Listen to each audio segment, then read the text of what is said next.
Saya Kapolda Jawa Tengah, Oke.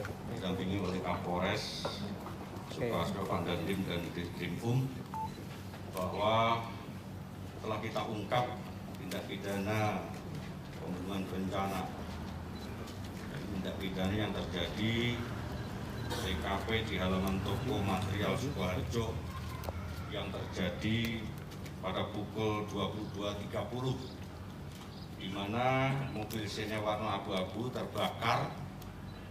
Kemudian dua orang saksi melapor kepada Polres, dilakukan pemadaman. Ternyata di dalamnya terdapat yang diduga mayat seorang perempuan. Kemudian kita identifikasi, lapor dan forensik kita benar bahwa mayat tersebut berinisial YP. Dari inisial ini warga Banjarsari.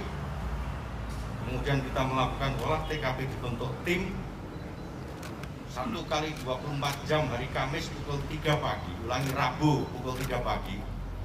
Pelaku berhasil kita ungkap dengan inisial E. Ini kita buktikan dari satu persesuaian keterangan dari pelaku itu sendiri, kemudian olah TKP dari barang bukti di TKP maupun barang bukti lainnya. Jadi barang yang ada pada korban di antara handphone, kita lakukan pemeriksaan, adalah satu chat kepada anak korban yang mengatakan bahwa korban akan bertemu pelaku pada hari Senin. Dari itu kita kembangkan, akhirnya pelaku bisa kita tangkap, kita amankan. Berikut kita kembangkan. Dari keterangan pelaku, kita muncul TKP yang kedua. Jadi TKP yang pertama itu adalah terkait dengan pembakaran mobil. TKP kedua adalah di wilayah yang sama, di daerah Banjarsari, di kandang ayam. Di sana kita temukan beberapa ceceran darah, kemudian alat sarana yang digunakan diantaranya adalah linggis, kemudian lakban, sandal, di mana di sana di TKP itu di mana korban dihabisi. Jadi dicoba untuk dibunuh dengan cara dipukul, kemudian dilakban, ditaruh di kandang ayam. Kemudian nunggu malam, bergeser rangkaian cerita itu sampai di TKP dekat toko bangunan Karjaya. Di sana dilakukan pembakaran. Berhasil kita ungkap, baik Inafis, lapor, dan penyidik melakukan pengungkapan ini. Dan dalam waktu dekat akan kita kembangkan, kalau perlu nanti untuk melengkapi berkas perkara akan kita lakukan rekonstruksi biar untuk memperjelas terang perkara itu sendiri.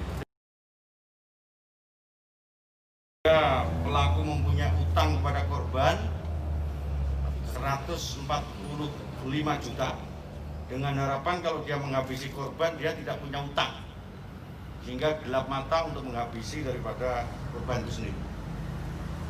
Korban dihabisi dulu atau gimana? Jadi rekan bisnis peternakan ayam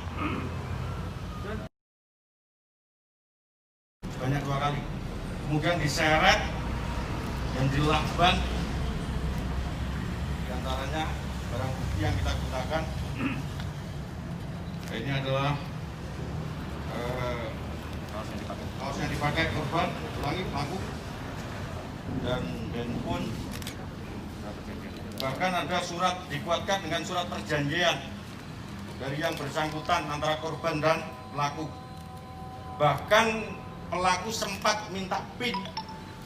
Jadi PIN daripada korban ATM-nya itu diambil sebanyak 8 juta sebelum dia meninggal. Nah, ini sudah diambil nih. Di hari yang sama, Selasa. Di hari yang sama, sebelum dibakar. Jadi dipukul dulu, belum meninggal, dipaksa untuk memberikan PIN. Uangnya yang di tas itu 8 juta dirampas. Kemudian PIN daripada ATM itu diambil di bank. Nah ini sisa uang. Nah ini sisa uang di dompet pelaku. Dompet pelaku. Ditangkap di mana itu? di rumah tersangka. Jadi dia menyangka bahwa kita bisa cepat mengungkap ini atas kerjasama lapor, kemudian Polres, kemudian tim Jatanras dari Polda. Pelaku tidak terima dan akan... Jadi yang ditagih itu 100 juta.